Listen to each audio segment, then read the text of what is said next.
Good afternoon. So your team obviously being up 2-0 right now in this series, how do you guard against being overly confident or sensing a letdown, given that the Warriors play well at home, but you guys play well on the road as well? You know, I mean, you don't. You talk about it, of course, but if we're overconfident, we're going to get our behinds handed to us because these guys are champions. They're multiple-time champions, and they've faced all types of adversity and situations, and so we just got to go out and play the game as best we can for 48 minutes and hope to get a win on their floor. Mike, congratulations on being Coach of the Year. I was wondering if you got some new Gucci shoes to celebrate. I'm going to do this even though I don't have a deal with them, but I'm at Vans, baby. That's where it's at. You're right about that. You know, it's a lot easier for me. So I've been rocking the Vans. They just sent me a box full of Vans, so I appreciate the Vans. A little shout out. But this is all I'm sticking with right now. My Vans, Steve tried to call me out the other day. My Vans still cleaner than his. He wear Vans from 6-7 years ago. As soon as I get a scuff, I got a new pair on. I don't know how to follow that conversation with a question, but I don't know how much football you watch, but this situation reminds me of when John Gruden left the Raiders, went to Tampa Bay. They play each other in the Super Bowl, and Gruden knows everything that's going to happen that the Raiders are going to do.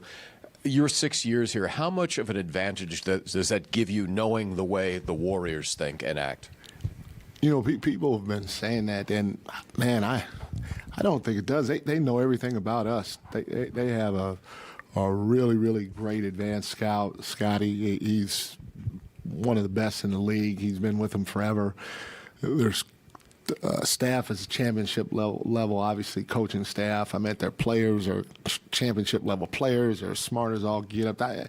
They know my tendencies too, and so I know they're trying to put a game plan together to beat us, and we are to beat them. And it's about, can we go out there and execute it for 48 minutes?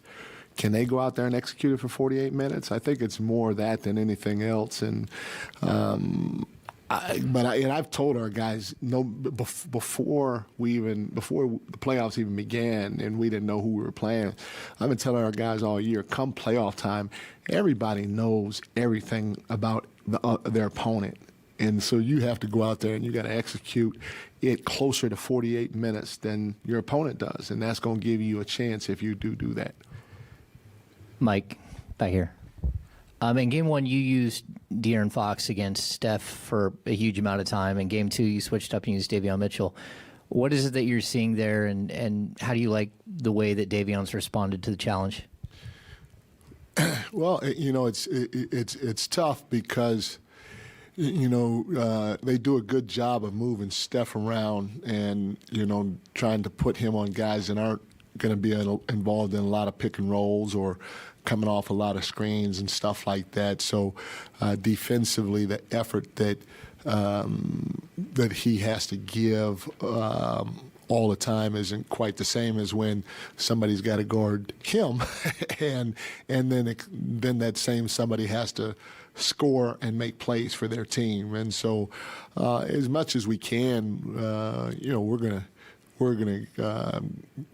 put Fox on somebody else. We're going to give Davion an opportunity to guard him. We're going to junk up the game as best we can to try to make him think and work. I mean, you know, it's none of it really quote-unquote works. You just hope that he has to try a little bit harder to make shots when you throw different things at him and different people. And, you know, for a young fella, Davion is doing about as good a job as you can ask him or anybody to do. And, you know, the crazy part about it is Steph still had 28, I think, in the last game. So you don't stop Hall of Famers like Steph. You just hope you can make them work a little bit and think a little bit by changing things up. Thank you. Hi, Mike. Two things, please. Just Sabonis is listed as questionable. Will he play?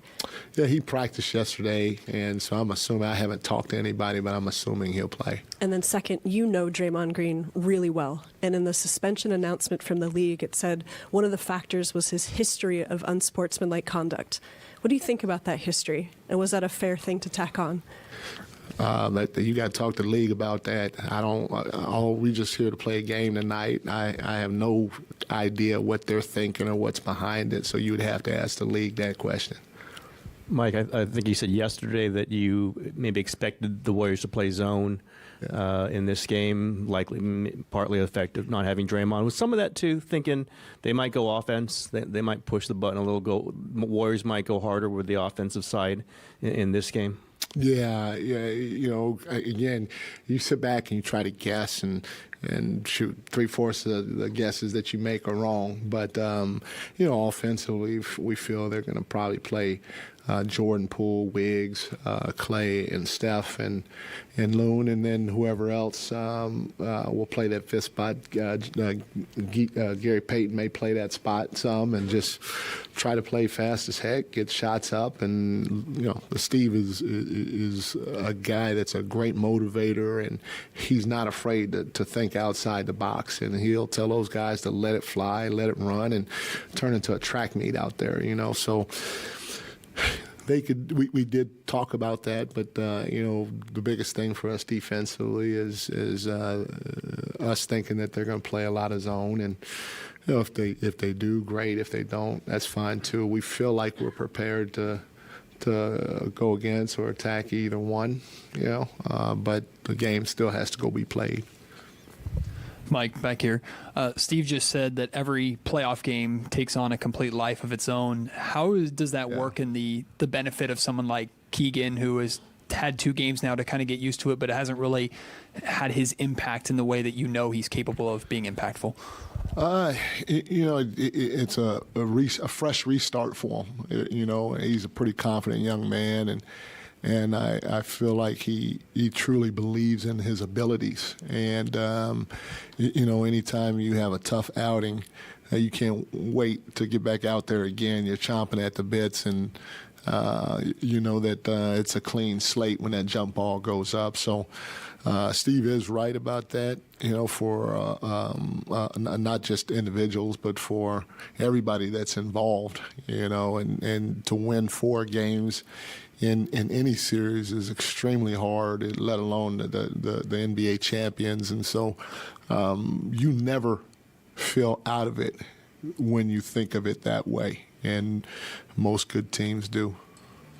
Mike, you've been here for a few playoff games. How much of a challenge do you anticipate it'll be tonight to play in this building with Warriors fans? Oh, man, it's going to be tough. It's going to be a dogfight.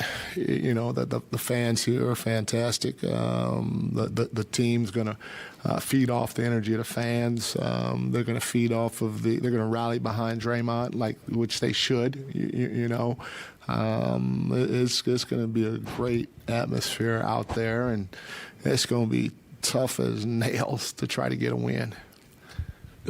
Harrison Barnes, Coach. At the beginning of the season, you know, when the Kings were down 0-4, he was struggling a little bit, and then he started to pick it up. Now he's in the playoffs. He seemed like that fourth quarter is where he's really ready to go. He hit a couple big shots, maybe get a rebound here. Just wanted, you know, to get your thoughts about his play overall, you know, during the season and going into the playoffs. And he seems like he's playing with poise and trying to get his teammates to do the same thing.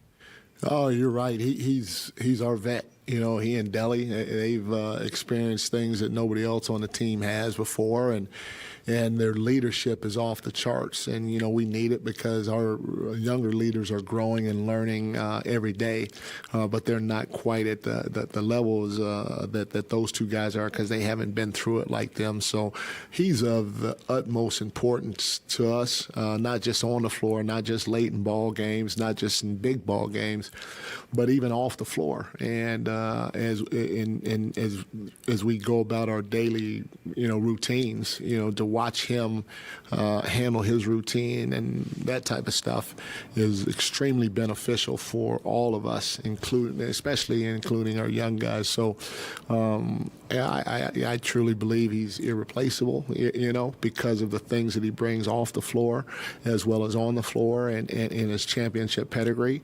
We lean on him for a lot, and we will continue going forward. You say irreplaceable. Should the Kings bring him back? That's to me. I'm not trying to be funny, but that's what irreplaceable means. You can't replace him. Having said that, that's Monty and Wes's area, and I'm sure there's something for or value for everybody, including me. There's nobody at the end of the day that's going to be forever and ever in this league and with this organization. But HB definitely is a guy that has been a big part of what we got going here, and I hope he's a big part of what our future looks like. Yeah. You guys were not a overwhelming offensive rebounding team in the regular season, but you have been in this series. What's just kind of gone right in that category? That's a great question. We emphasized it, and we have what we call crash zones. And for us, and what our crash zones are, our crash zone rate during the regular season was pretty high. We just weren't getting our hands on a lot of balls, and sometimes it's a luck of the bounce, and sometimes it's really locking in to amp up your aggression. And if you at least go and now you try to lock in a little bit more, you may obviously get your hands on a few balls, and so I'm thinking that's probably what it is. Mike, one of the things going into this series, one of the narratives was that the Warriors had the experience and you guys were relatively new at this. First two games, though, there really hasn't been much of a sign of you guys' inexperience. What do you credit that to, and the fact that you guys have been so poised and so effective down the stretch of these games? It's true. I mean, they have a huge advantage. Again, I said it 100 times, but they're the champions, and they have a huge advantage when it comes to tough moments and big games and all that other stuff because they've been through it. But you got to give our guys a lot of credit. We can only tell them what to expect, but as you guys know, you can equate it to other things in life. Your parents can tell you one thing when you're younger, but you got to go through it sometimes to really understand, and not just go through it once, but go through it 3-4 times, if not more, to really understand or comprehend what it takes to get over the hump with whatever you're trying to accomplish. And so I give a lot of credit to our players first, and then also to my staff. I said it, winning the Coach of the Year award, and I have a tremendous staff, man. They real diverse. Got a lot of. They come from a lot of different backgrounds and experiences, and they're talking individually to these guys as well as collectively to these guys, and even guys like Bobby Jackson, who's been there, and Doug Christie, and Leandro Barbosa, and Lindsey Hart.